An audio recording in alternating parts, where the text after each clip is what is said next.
brothers and sisters. A moment with God can change everything. Listen, reflect, and be blessed. Here's today's scripture.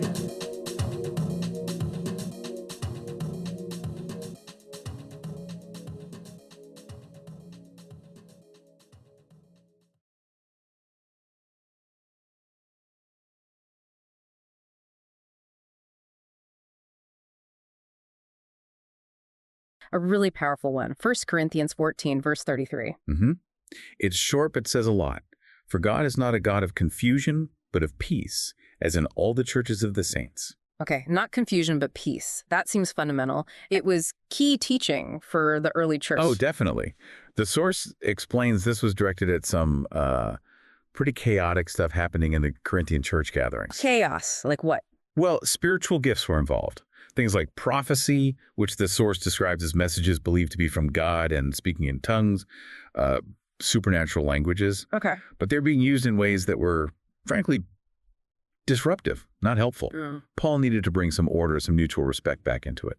So very practical. He wasn't just talking theory. He was addressing actual problems they were having in their services because things were a bit out of control. Yeah, exactly right. And here's the crucial insight from our source. Paul doesn't just say, be orderly. He grounds the instruction in who God is. Interesting. How so? He says, basically, because God is inherently peace and clarity, therefore your gatherings should reflect that. God's own character is the blueprint for their community life. Got it. So God's nature dictates the church's order. That makes sense. First, what did this mean right there in Corinth back then? And second, what's the source suggesting it means for you today, facing maybe different kinds of confusion? Confusion, disorder, division. These things are presented as fundamentally clashing with God's nature. So there's signs of misalignment. That's how the source frames it, yes. Yeah. If God is peace, then activities or atmospheres that generate chaos aren't seen as flowing from his spirit. Okay, so if you're in a situation, maybe in a group, maybe personally, and it feels chaotic or divisive. Precisely. The text emphasizes that God's presence is expected to cultivate order and unity, and what the Bible calls edification, building people up. Building up, not tearing down. Right. Everything in the Christian community, according to Paul here, should aim for that constructive purpose. That makes a lot of sense for community worship, for the individual. Yes, and this is where it becomes, I think, really relevant day to day. The Force argues this verse is also a source of comfort and direction for you personally. How does that work? Think about it. We live in a world that often feels stressful, uncertain, right? Definitely. The source suggests that knowing God's fundamental nature is peace provides an anchor, a stability.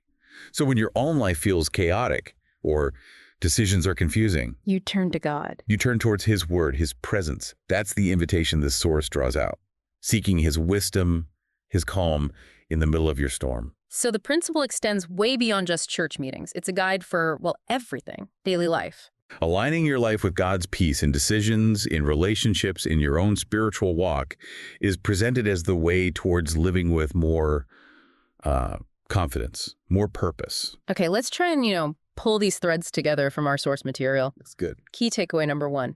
God's basic nature is peace, not confusion. That's foundational. Right, and that truth shaped Paul's practical advice for the early church gatherings.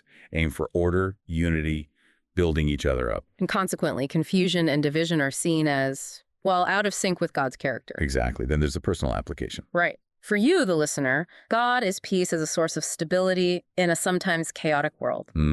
It's a call to actively seek God's wisdom and calm in all parts of your life. Leading to, hopefully, a more confident and purposeful way of living by aligning with that peace. That's the essence of it, based on the text we explored. Yeah. So it's a really powerful principle from this one verse as interpreted by our source. And it leaves us with something for you to maybe mull over. If God's peace is intended to govern not just ancient worship services, but potentially every aspect of the Christian life, what specific area of your life feels the most chaotic right now? And how might consciously seeking that divine peace start to bring a sense of order there?